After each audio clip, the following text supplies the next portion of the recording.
Testing. It works.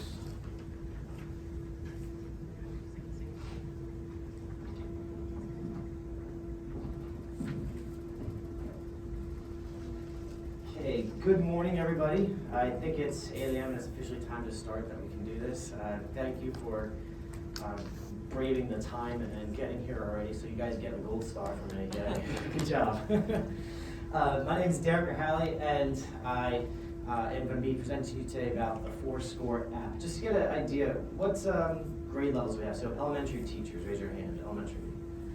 Middle school and high school. And how about band people? So almost everybody. Choral people. And any orchestra? All right, I think that's all covered. So let's kind of tell you about myself. I teach at Van Regional High School. I'm lucky I'm only about maybe 15 minutes east of here, or west of here.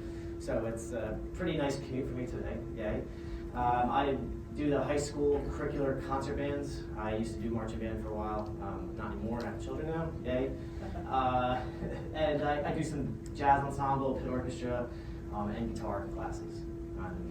I have a background in music technology from Penn State, but that really is irrelevant now because it's over 10 years old. Everything changes every month. So what are we going to do today? Is everybody familiar with the forScore app? No, maybe? Okay, this is great. So I'm going to have a lot of like basic overview stuff, and then we're going to get into some nitty-gritty of what you can do with it. I'm not a philosophical person. I'm like, can I use this in the classroom? How can I use it? And that's it. You're going to get real life settings here. So this is an app that you can use as any grade level and also any really music setting for it, and also personal stuff. So it's kind of cool. So you can read the rest of that.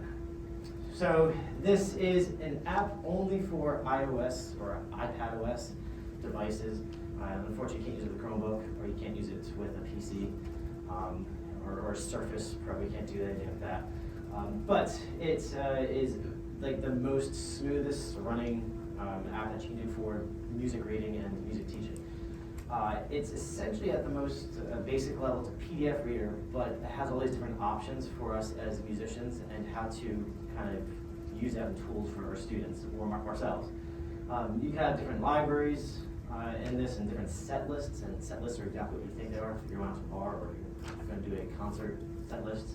You can annotate PDFs, but you can't really like write it like a finale type of thing or a note flight. It doesn't do any of that stuff, flat IO.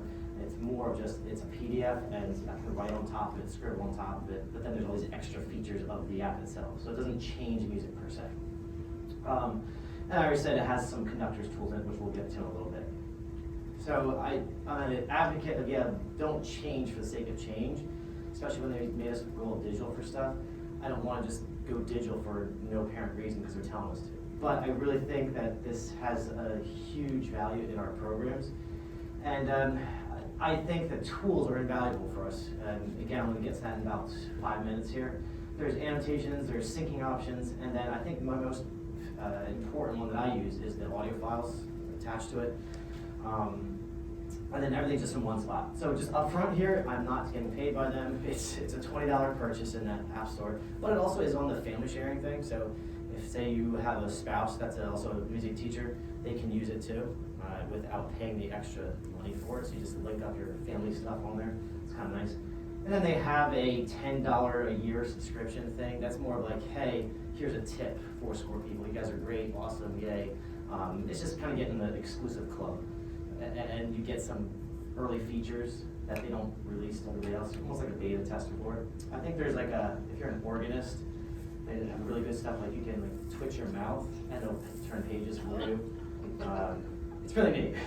So there's cool stuff.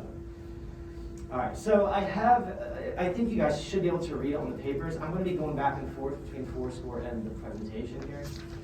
So I'm going to kind of like say, yeah, that's for you to look at. It's very easy to go, but let's kind of take a look at our app and just kind of get, again, real life stuff, not just philosophical things. So there's libraries, set lists, and then there's metadata that you can search for, and that's kind of a scary term if you're not big with technology, metadata. But think of libraries as you have a school music library. If you have maybe a library for your, I don't know, your Justin Bieber cover bands that you go to bars with at night. Maybe you have a library for church. So there's different libraries that you can separate things, different libraries that you're not going to mix them all together, which is nice. They have set lists, like I said before. I have one for like Spring Concert 2022, and all of them are right there for me. I don't have to go searching all these different file settings. If you do guest conducting, you can make set lists for guest conducting. I'm a trumpeter and a guitarist, so I can make stuff for my current trumpet practice sessions. It's kind of nice.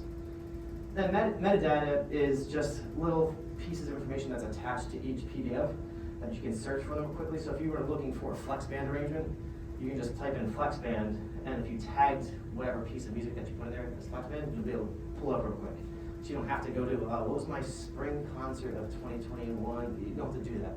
It's just already there because it has just a searchable word for it.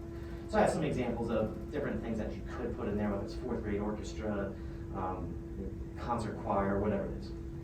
Okay, so ensemble rehearsals, let's get into actually using this thing and what it can do. I have in my room, I'm very fortunate, I have a very large projector screen about this big, and I conduct like right here, and everyone can see what I'm doing. So I have these, it's a slide that I put every day up on the board, so kids know what we're doing for our warm-up, they know what we're doing for the music, they have any announcements up top, and once they get that, also I have my learning targets, which administration loves, so I have that down there. That's my lesson plan, and then once they see it, it's pretty good. I can then switch back and forth between my forScore apps. So let's take a look. We're going to do metronome. Let's going to use music from Aladdin. So I have up top here, this is my set lists, and I have a bunch of set lists. I have NJMEA 2022, so this is stuff I'm actually going to show you today, and I don't have to only have like those files in that folder. Again, this is a set list, so a piece of music can be in multiple set lists. So I have Aladdin in NJMEA 2022 and also my Pops concert set list. So that's better than the file system, like directory stuff that you might think of. So let's do this, music from Aladdin.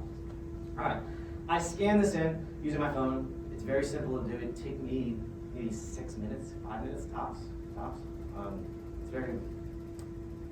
It's very easy, and then we're going to do that at the very end. So here's my score. I have a 12.9-inch iPad. It's the easiest to read from for sure. You can do it with an 11.2. Is that what it is? I don't know. I have a smaller one here too. You can do it with that, but it's much easier on a 12.9-inch. And so here's my score, just a normal score you'd see.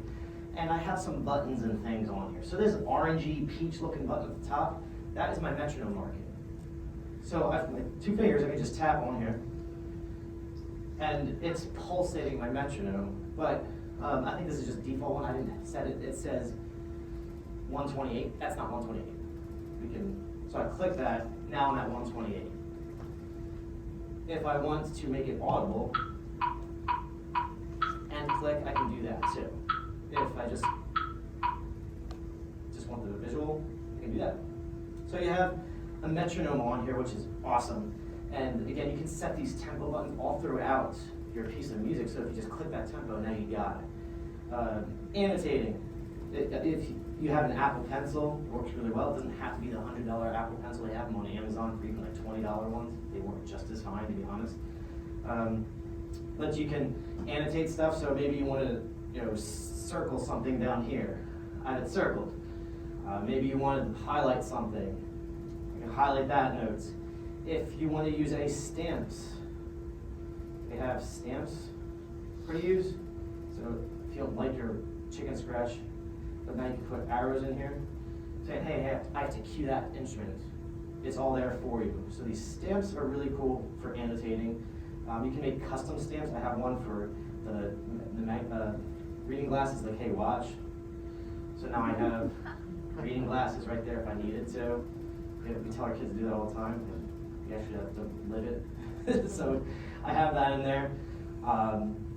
So those are annotating tools. Again, whatever you can think of that you would do in a real, like physical setting, you can do on here. The other nice thing with annotating is on this, you have whiteout. So maybe this top row is really bothering you. I can write that out. And now I'm only looking at the bottom. It's just white. It's just a white marker. So I did white on white and then it's gone. So I didn't really erase anything. It's just literally white on top of a white piece of paper. So I'm not going to save any of those because I like that top there. Recording students' sight reading. This is a huge one that I do all the time. I'm not going to play the entire thing for you, but this is me sight reading with my symphonic band. This is Symphonic Band's sight reading music from Aladdin Straight Through on February 3rd. It's pretty cringy.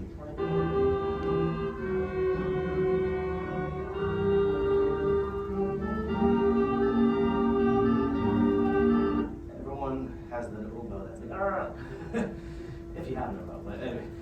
So we got that in there, but it's nice because I have a setting that I can record. So you can't really see it, but there's a recording button right here. So I can record just from my iPad by just by tapping that once, and now that recording is with this PDF, which is awesome. So I have multiple captures. This was on the 10th of February, so I can hear how much they grew. I don't know how they got the better. But the other thing, which I like the best, is I went to JW Pepper, and you know how the audio recording attached, I think, hey, you want to preview it? Well, I went on there. I have a Chrome extension that I installed on my Chrome browser, and you can just download the audio from JW Pepper really easily for it. I have a video. I'm going to show that to you too. So if you want to learn how to do that, you can. But now I have this in there.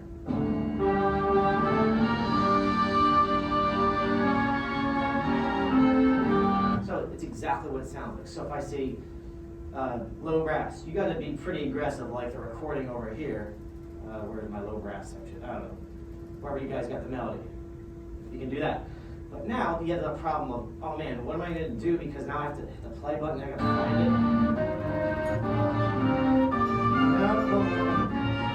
it. It's like the oldest problems that you have with cassette players. Like you have to go forward and backwards, but then you couldn't find the right track, and then CDs are like, whoa, I can just hit the next track. Well, this you can set buttons for yourself. So this green button at the top here. If I do that, it goes right to that section of music.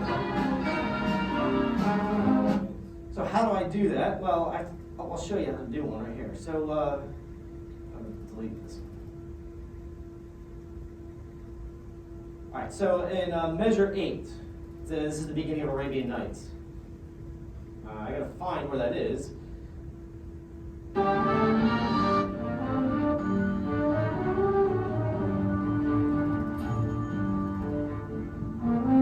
So it's like 13 seconds, 14 seconds into it. So there's this button in the top right. I can't really. It's this one right there. There's my button. I'm going to add an action here, and there's these actions. So you can have buttons for the metronomes. That's how I did before. Is metronomes going on, change the tempo. Seek audio is what I want. So I have my audio file attached to this. I just go to time and put in 13 seconds here. Why is my keyboard on? No. Show keyboard. There we go. 13. Hit save. And I gotta put the button somewhere. I usually just do it right on top of the rehearsal spot. So now I click that, and it already moved my little seek bar to 13 seconds in. So that's really nice. So I'm not a proponent of, hey, play along with the recording because we're going to sight read it right today. Let's play along. I want them to actually read, of course, you're going to get the reading skills. But I feel like after COVID, they don't have those ensemble skills built up, and they just need to hear examples of articulations. They need to hear examples of a good blend. And I think what we do is take all this downtime, me trying to find a recording, going over to my stereo system and try and find it. I just go, boom, it's right there. There's no downtime for them to talk to their friends or whatever. It's just, okay, low brass or part threes like this. Everything's nice and connected, smooth. You get that idea. So that's my favorite, I think, option in this is being able to pinpoint different rehearsal sections end of piece of music. Here's another one. So it went right to the section right there. It's really cool. Derek, can I ask a question? Yes, go ahead. So you have to load the audio first? Yes. Where do you go to load the audio? I'll show that to you toward the end of it. Absolutely. So I'm just going through the buttons and what you can do with it. Another button that you can add is a reference button, a pitch reference. This D flat on the flute is not a nice note per se. So what I have is a buttons preset on here. It's already the pitch. I've already connected to my stereo. I already got that. So if we're playing this, I can just tap it as the flutes are going. I'm conducting. That's your reference pitch. Come on, match that pitch. So that's really a helpful tool to, just spot check yourself or your students with things. That's really nice. It's a button, and you can add a pitch. It's called. Just go to pitch. There's string sounds, tones, piano, clarinets, horns. Yes. So then also let's do. Does it know what pitch you're putting in there? Or Yes. like you have to If I pick? do, I just change. Oh, gotcha. There's an F, and then like the plus and 0 and minus, that's the octave for it. So the flute, that's the highest I can go for it. So it's not going to do like a super high note. What's the D flats? So that's in there, my pitch button. Metronome, I already showed you. There's a metronome in here, so you can move the wheel. You can tap it. So you got your tap, and it's giving me my metronome marking. You can have a pitch pipe. Somebody's cursing in class. You have just a basic tuner. It's not like a TE tuner app, but it gets the job done. It really does. It's not hard to even go back and forth if you want to, but it's right there. I just usually keep it on the metronome because that's what I use most often. The analytics. So we all get to, like, we're 2 weeks out from our concert, like, oh crap, we haven't played this one as much as I thought we did. Well, you can prevent that from happening. There is a dashboard. It's on the bottom here, dashboard. And it gives you analytics of stuff. So it says, I wish I could, this way, a little bit bigger, yeah. It says, I've been looking at today, music from Aladdin for 7 minutes. So if I want to go back, on February 17th, I did Session Samba, it's a jazz chart for close to 40 minutes. So I know what I did or did not do with my groups. I can kind of see, am I really not touching Great Locomotive Chase much? Like, this is really helpful for you to plan stuff. Also, if you think about it, if you're using a personal stuff, like I'm doing way too much long tones and I'm not doing enough lip slurs. If you're looking at that, you have like different files and things that you can do that. So that's my trumpeter coming out there. Maybe I'm only spending 5 minutes on my, tone production instead of just doing 55 minutes on like, double time. What's the point of that? So there's analytics that really help you out with pacing yourself. Okay, let's take warm-up. So I'm still in a ensemble setting. So John McAllister, if you're a band person, even strings to a point, this guy is the man. He has a lot of this stuff free online for you to have. It's everything from beginning bands to high school bands. And this is just a whole warm-up set that he has. He says he's really cool, like epic warm-ups that are long tones, cinematic long tones and things. But I just loaded this from his website. It's just a PDF. You just download it. It's right in there. And now I have to scan it. That's even better. Yay. But here is warm-ups that I did with them. So you can. Here, I was kind of. So if a kid has, Mr. Rohaly, my saxophone's not making a noise. Well, all right, throw this on real quick. Everybody go to here. And I'm messing around with this. They can still listen to the warm-ups along with it. Let's go to flexibility 2. That's the 8 notes here. Okay, it's a nice warm-up, but it's probably not like, say, appropriate for my high school wind ensemble.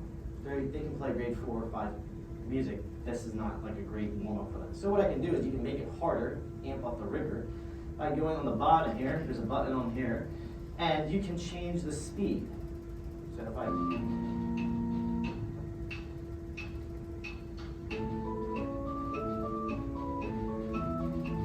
I can make it faster without changing and altering pitches, which is really nice. Or I can even go faster. So that's all for them. I can go slower. Maybe we'll work on just tuning each note. And again, you downloaded that audio for that. Yeah, that's listed on his website. It's just quick, and it's just a drag and drop thing. Again, I'll show you that towards the end so Ken asked. The other part, say, again, high school wind ensemble. Whoops. I want to challenge them a little bit more. So they have a chorale here. Here's my button. I just went to the 6-minute mark. So here's the sick chorale. I'm going to change the audio back to. That's the normal tempo for it. So we look, okay, it's in concert E flat. Well, all right, wind ensemble, let's do this in concert D flat. So I go to my semitones here. And now we're playing the chorale in D flat, sight reading with my transposition skills. So that's nice. Or maybe if you find something online like a pop tune and you want the kids to play along with it and they know what it is. So the elementary band world, like they're not going to be doing chorales and transposing. Well, you can just transpose yourself without telling them. And now it's an easier cue for them to play. So that's a really neat option for you to do. I love this for my warm-ups of changing the semitones and also the speed. It really kind of, you can hone things in for your specific kids in front of you. You can also do it for your own practice too, think about it. If you want to practice things in multiple keys, it's all right there for you. Conducting pit orchestra. So this is my second year using this for conducting a pit orchestra at the high school level. And this is what we did last year, Joseph, amazing Technicolor Dreamcoat. I have this scanned in.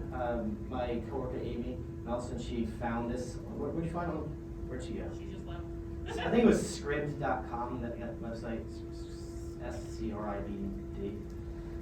It's just somebody already, I guess, downloaded it and did it into a PDF. But you could also just take out the binding and just throw it through your copy machine and scan it. So that's another way of getting it all in here. So you don't have to go page by page with your cell phone. You can. But anyway, I have all my stuff here. Well, if you know how much a conductor score is, like this thick, what am I going to do with that? What's the point? I don't be flipping through everything. Well, you can set bookmarks.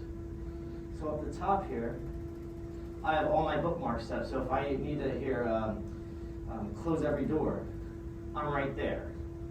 It's really nice. If I need to get my tempo marking, let's do a visible one. So I literally have this going throughout the whole show, and it's there for my reference, but it's not going to mess me up if we're off from it. Like, that's not a big deal. It really isn't. But at least I have it as my reference point. Years past, I had an app going like this for each one, just making sure I was double checking myself before we started it. But I just have that button there, and it's done. It also works if there's tempo changes within it. All right, so maybe we're going to the next one. Now it's dotted quarter 7. Now I'm going up to 130. And it's all there for me. So that you can get the right tempo every single time you know you're solid. And maybe the choreographer saying, hey, this is going too slow, we need it faster. You're slowing down. Like, no, I'm not. I got it right here. Do you want it faster? Let's see how fast you want it. Just dance it or sing it to me. And I can just tap it and see how fast they want, and I'll write it, and it's done. So it's a really accurate way of making sure that you're consistent through your performances. Flags. So maybe this is really falling apart, this piece right here, at measure 19, I don't know. You can hit a flag the page. If you go up top, now you have all my stuff that I flagged before. So you don't need to put a sticky note in something, it's right there for you to look at. So let me go to my flags. This is the stuff I already flagged I wanted to show you all. This is again, other things you can do. This is an example of using the white out or the white color on top of everything. We had a cut in it, so I just whited everything out rather than going X's all over everything. It's a little easier for me to see with my eyes. And then we jumped over here. So this purple button says draw with white for cuts. So I had a reminder in my notes section here. I went up to buttons, hit note, and then you can type whatever you want to remind yourself. So this is essentially a digital sticky note. If you see purple, and you can change the color scheme if you want. That's like, oh, I was supposed to put Kylie on flute 1 and then put Andrew on flute 2. So you can put those little notes in there for yourself, and then it'll pop up like, oh, that's what I was going to do. I had this in jazz band. I was telling my kids the one week, I threatened them and said, you guys are not playing this right. Everyone's going to play it individually next time we meet. And of course, as a band director, you get 1,000 things reminding you, like, well, I'm not going to forget next week. Your kids are banking on that. Well, not when I have this, because then we got to that spot. I'm like, oh, that's right. All right, let's hear you. Boom, boom. And it was really good to have that for me. So that's really cool, the little notes.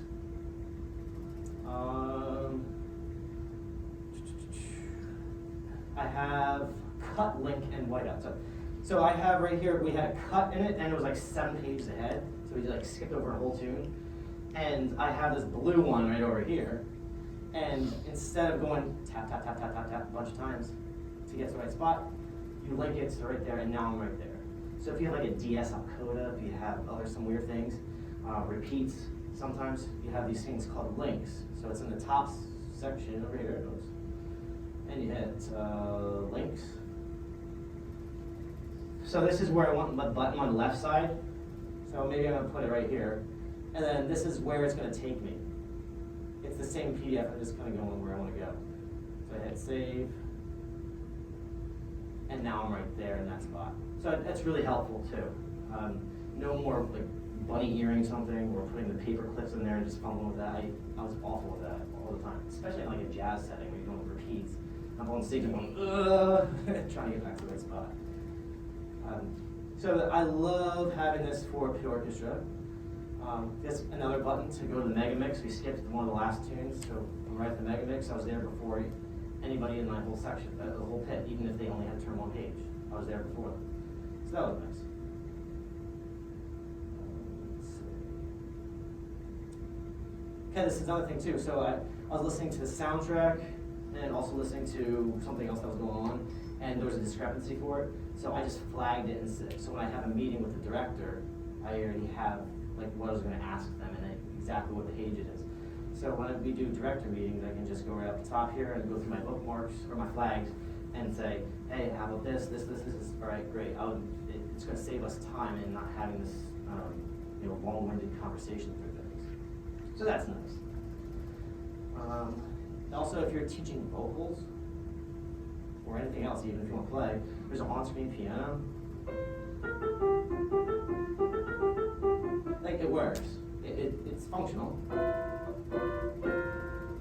Not like my piano skills, but they're functional. They're there. You make it smaller, bigger. You can have a sustain, so if you need to do a chord.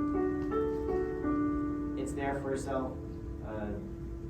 It's kind of like the harmony director, kind of in a way, but not really.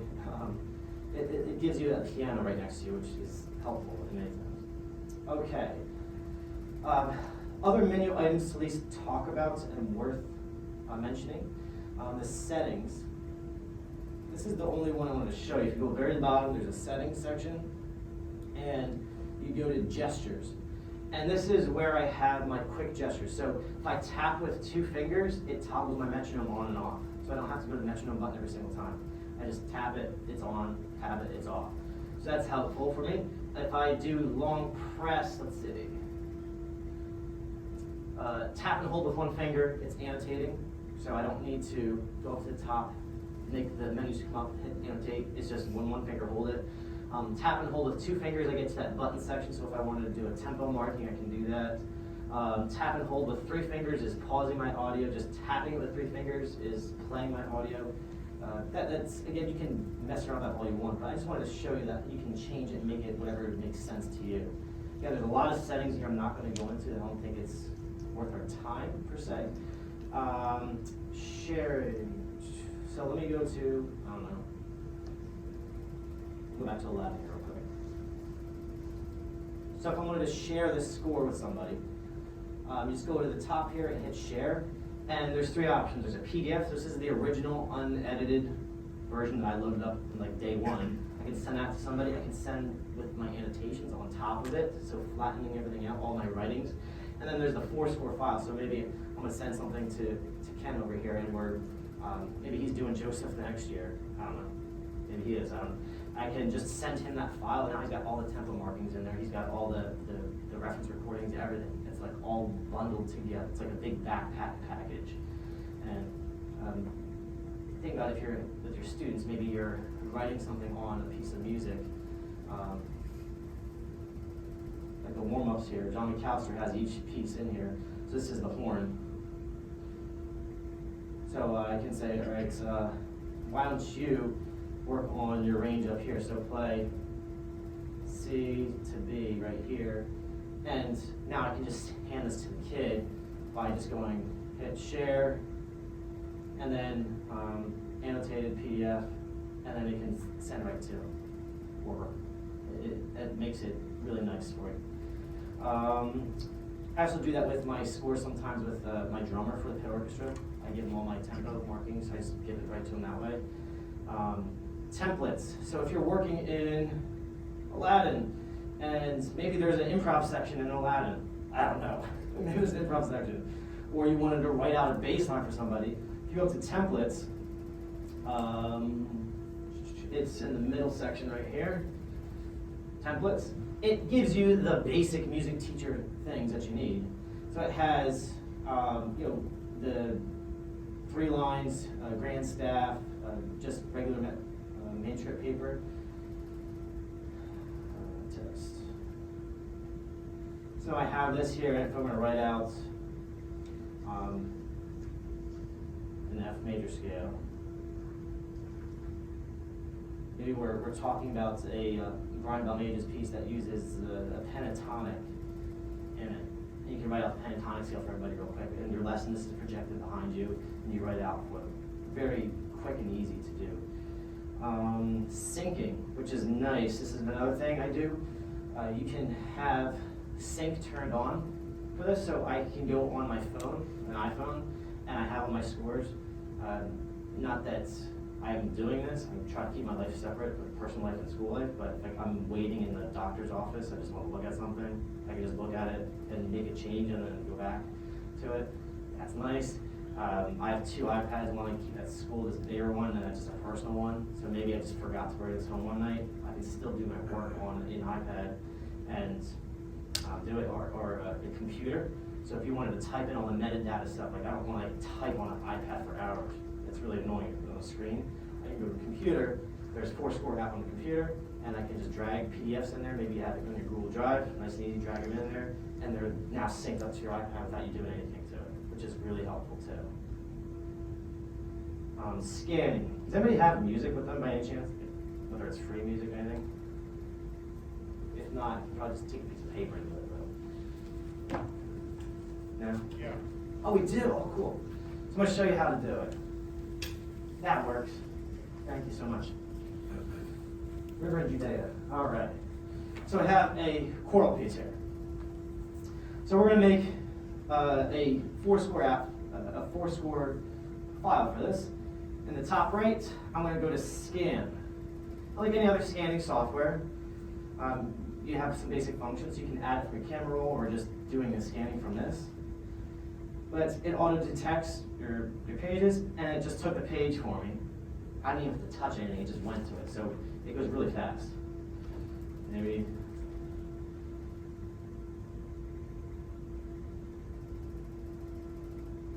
Okay, took it. Going on.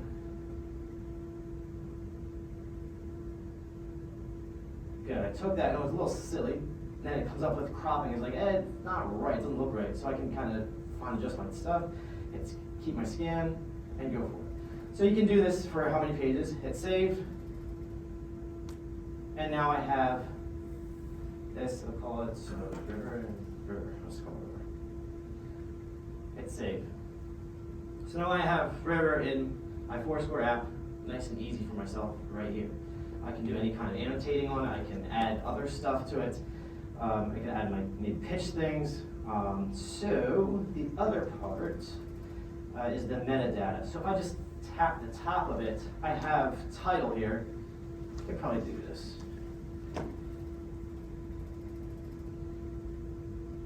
Ah, a little bigger for you. So I've changed some of these things. I think there was a grade, it used to be called label in forScore. You can actually double tap on these and change them to whatever suits your needs.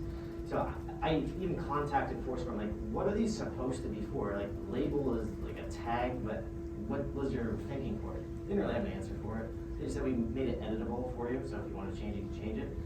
So what made sense to me is I changed it from grade, from something to grade.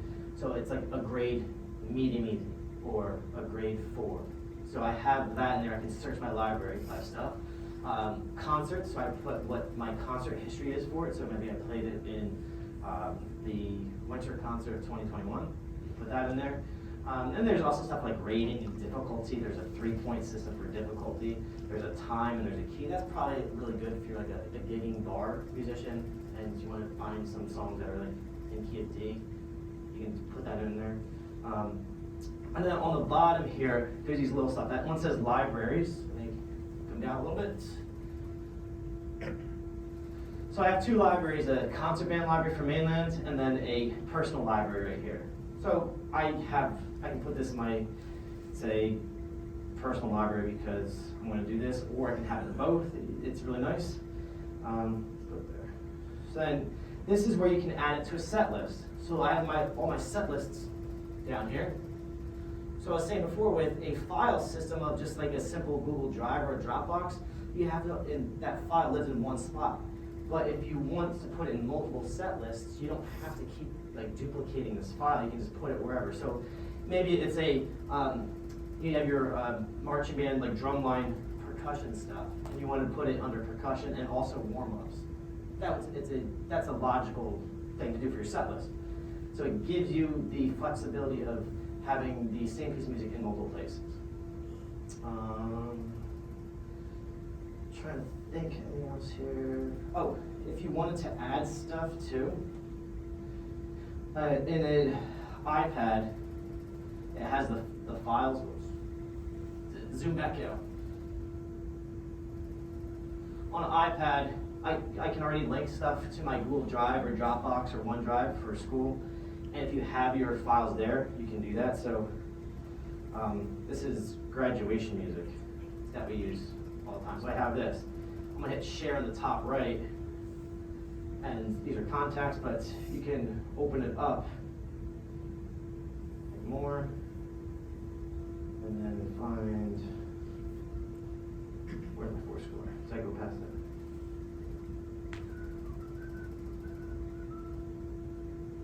Did I go past it? That goes into list though. It was there, up there.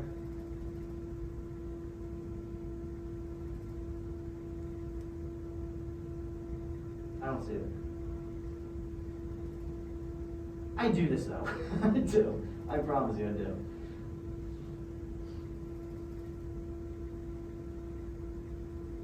I don't know, it's not showing up right now.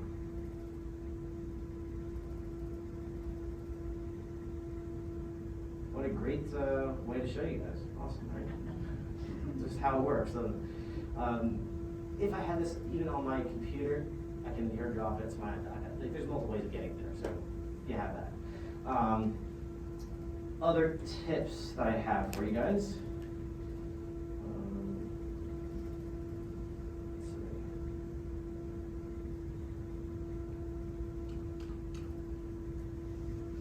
Using a projector is really key.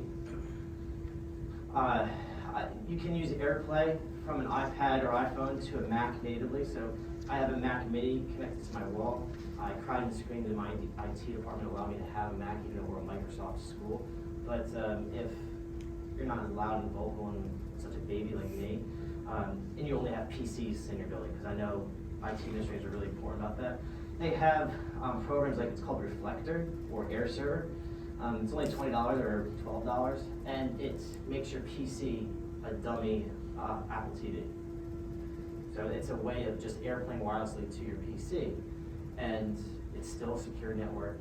You're using both people there, and it just would show up just like literally like an Apple TV. It's kind of nice. It would come up here, and it would just say whatever you name it as, and then you're just on it. Sound system, audio. So if you have a dumb sound system, meaning like an old one that you just hooked up to like the school, the room had it here for 30 years, well, you can get a Bluetooth receiver for it, and you can make it smart by making it just a Bluetooth speaker. And those only cost like less than $15, maybe, I don't know, $10. You get a Bluetooth receiver for it, hook in your auxiliary cable, and now you have this Bluetooth receiver. You can just connect it through AirPlay on your iPad, and now you have the whole room filled up with some good music. So you can add Bluetooth speakers to everything. And then the other thing I have here is YouTube. It is a huge resource for us all. So if you go to the YouTube link, I have a QR code in this. If you want your phone, you can click that. Also, my website has right here, derekrohaly.weebly.com. On my website, I have that linked up to this PDF, so you can hit the YouTube link from there. And I have probably like around 6 or 7 different videos, and a couple of them are pretty in depth too. It might be ones I know at least an hour long, and the guy goes through almost every single tool and setting. So if you want to learn more about the buttons, go to that thing and you can learn more about it. So that gives you a lot more in-depth descriptions than what I can do in my 15-minute session here. At this point, this is all I had planned, but I wanted to have some time to answer any questions that you guys have about them. Thank you. I came in late, so you may have answered this, Yes. but what are the copyright infringements on this? Don't ask. There's probably, I don't know. Okay. Yeah, and especially ripping off the music from J.W. Pepper. I don't have that officially listed in my PDFs for a reason, I guess. I have a video of myself doing it, but Don't break the law, but here's now. exactly. Where was it? On my iPad downloads. Let's see if this works. This was at like 2 in the morning, by the way. Is to download the audio, download it. just really Google audio download. So you just go to this thing, and let me fast forward right by here. So you download, install it. Percussion ensemble piece, and Oops. pepper, and I just hit the listen button.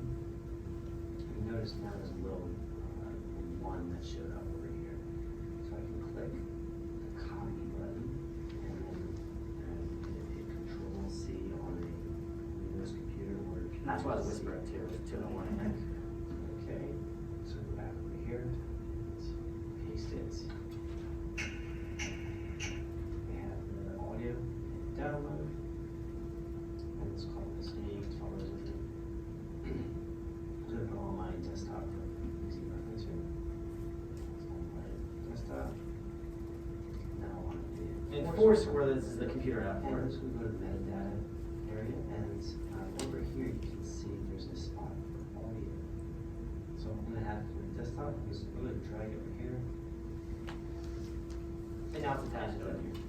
It's really simple. So now I should go here. So I can add my buttons and all that. Simple as that. Then you can add. So that might have answered somebody's question before. I don't know if it was so yeah, that's probably legal. Sorry. Derek Rohaly told me to do it.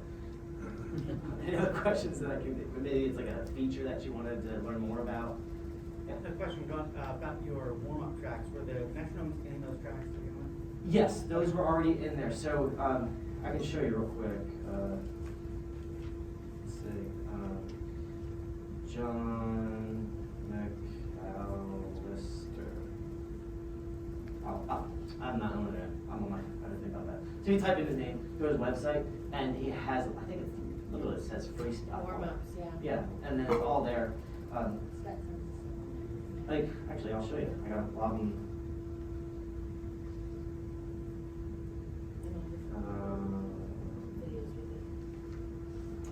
Yeah, they have videos too that saved me during distance learning. Like like I would share my screen, the videos, and kids can play along, and it just said B flat instruments, E flat instruments, F instruments, so it was really nice.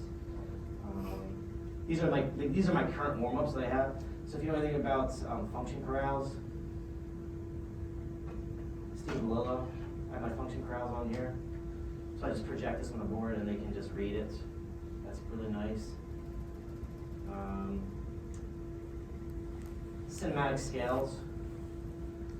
This is John McAllister.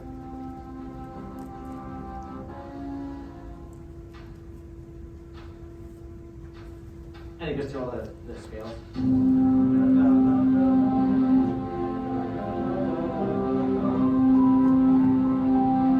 So it's really beautiful music that he actually writes for this stuff. Here's a long tones Beethoven style form.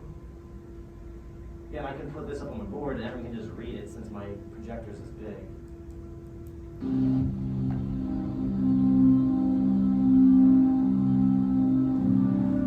So they play along with this as my warm-up as a long tone. It just changes things up, and I think keeps them engaged for it. Here's Cinematic Long Tones Heroes.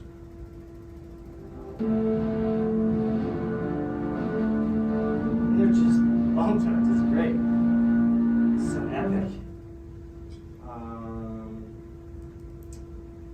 Oh, I did this book. If you're familiar with this book, I did this, I think, in about 25 minutes on my cell phone. Like 300 pages in 25 minutes, just scan this.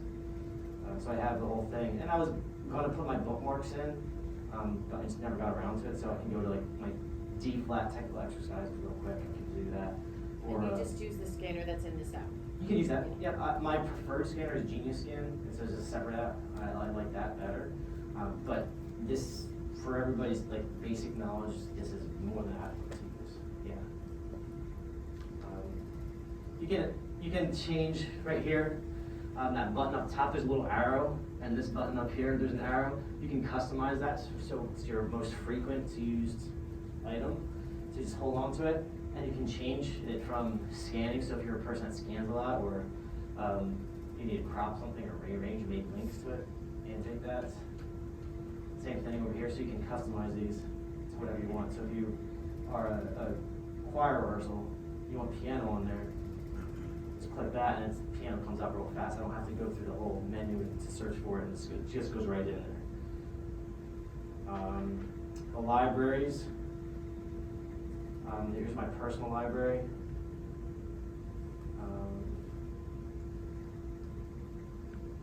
So I have, these are all my method books, like trumpet method books. Like literally I have, these are all my method books.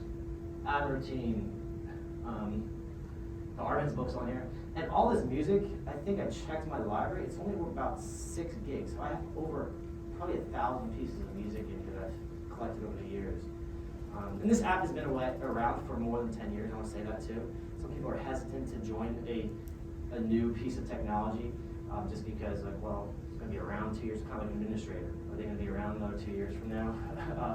So if you think about the longevity of this company, I think it's worth your time to at least check it out. And they've made huge strides. So all of this is, all the pictures and the scans and things, that's all held in the cloud somewhere, or? You can, whatever you choose. So you can do a syncing thing that's through iCloud, your iCloud space. So is it 5 gigs you get free iCloud? I can't remember. I think it's 5, yeah.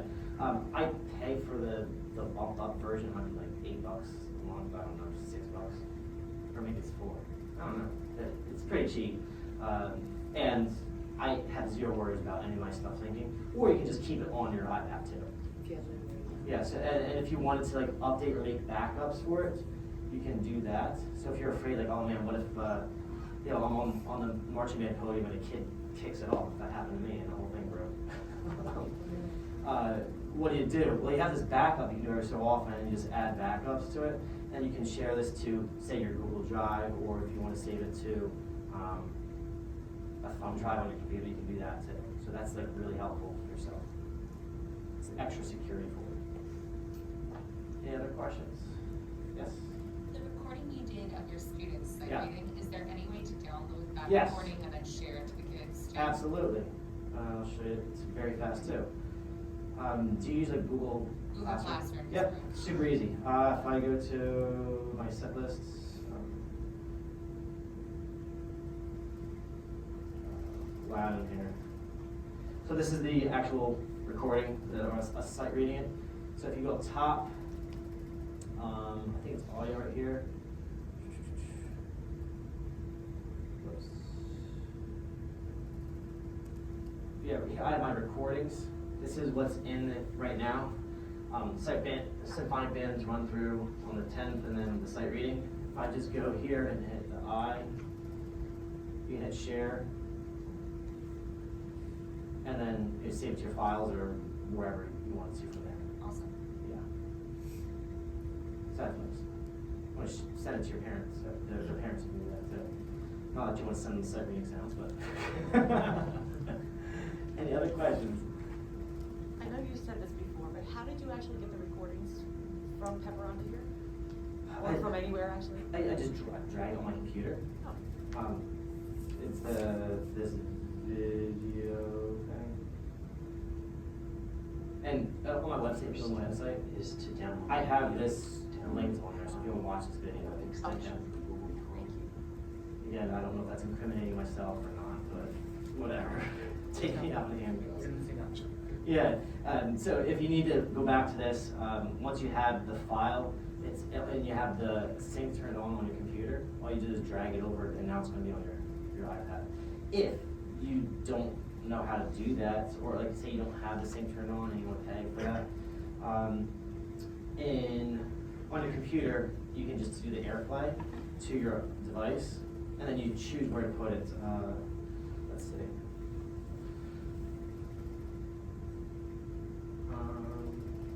So many audio files. I feel like I do. Yeah. So these are some things I did before. So here's an audio file. I just hit share, AirDrop it. Oh gosh, which iPad is it? That's my iPhone. Let's do this one. So I get it.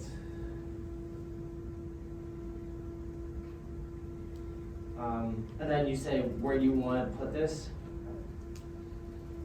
and then it like is AirDrop, and then it comes up and just hit forScore, and then it goes into forScore for you, and then just click it from the audio over here and hit add, and then your whole list of files are right there, and just type it right in, or not type it, point to it, and that's it.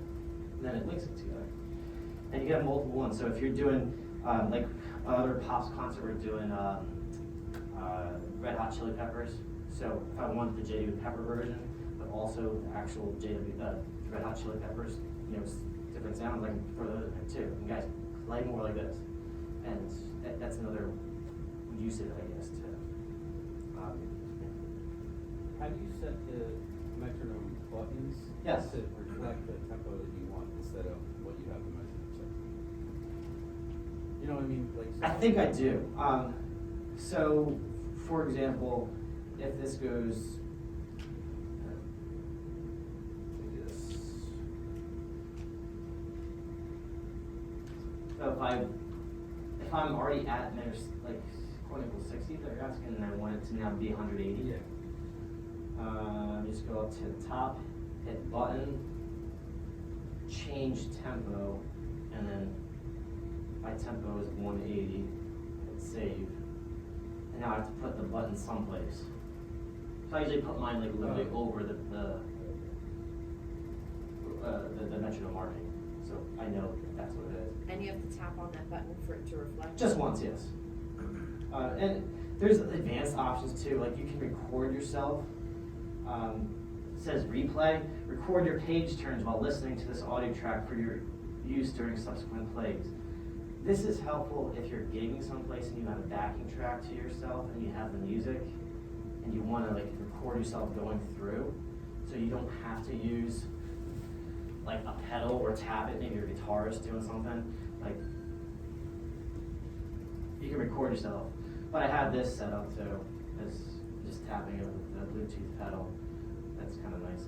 I try to use this during the pit orchestra, but honestly, it kind of got tiring. Almost like my foot was up in the air and I hold that down and like I was trying to tap it and I go, use my hands real quick. So sometimes technology doesn't, there's no need for it. In this case, this is totally overkill for my use. But this is good, say, again, if you're a pianist or if you're a guitarist and you're trying to play stuff and doing page turns. Any other questions? Yes? Are you conducting off of the score that's projected behind you at rehearsal? It doesn't have what you're talking about? Yes. So, my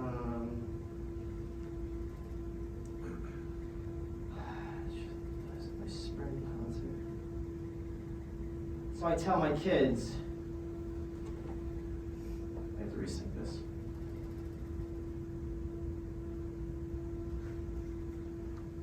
This doesn't have it in there. I'm just trying to think of like, if you're telling the kids, guys, put it in here, watch, or if you put, I know, change this, it's not piano, make it fortissimo. They know exactly where you're doing it. So yeah, this is literally exactly what they're seeing behind me as I conduct. And if I do my page turns, it's not distracting, no, it's really not. If it is, no one said anything to me about it, but I don't think it is.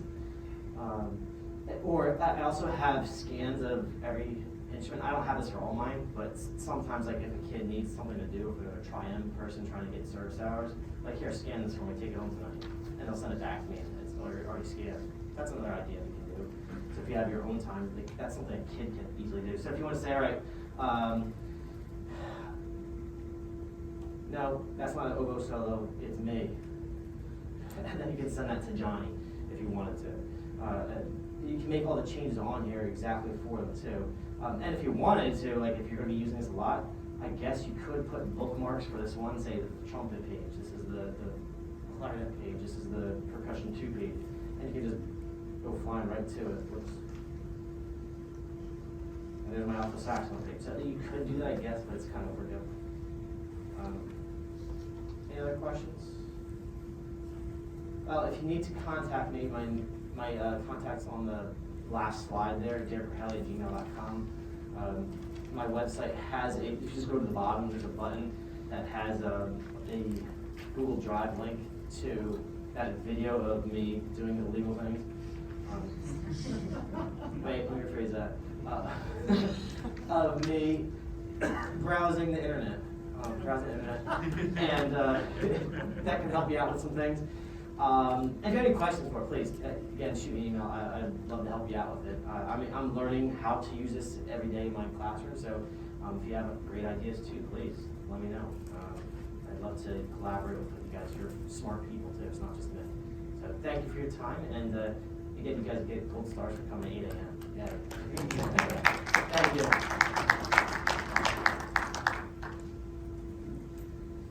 do have a question. Yes.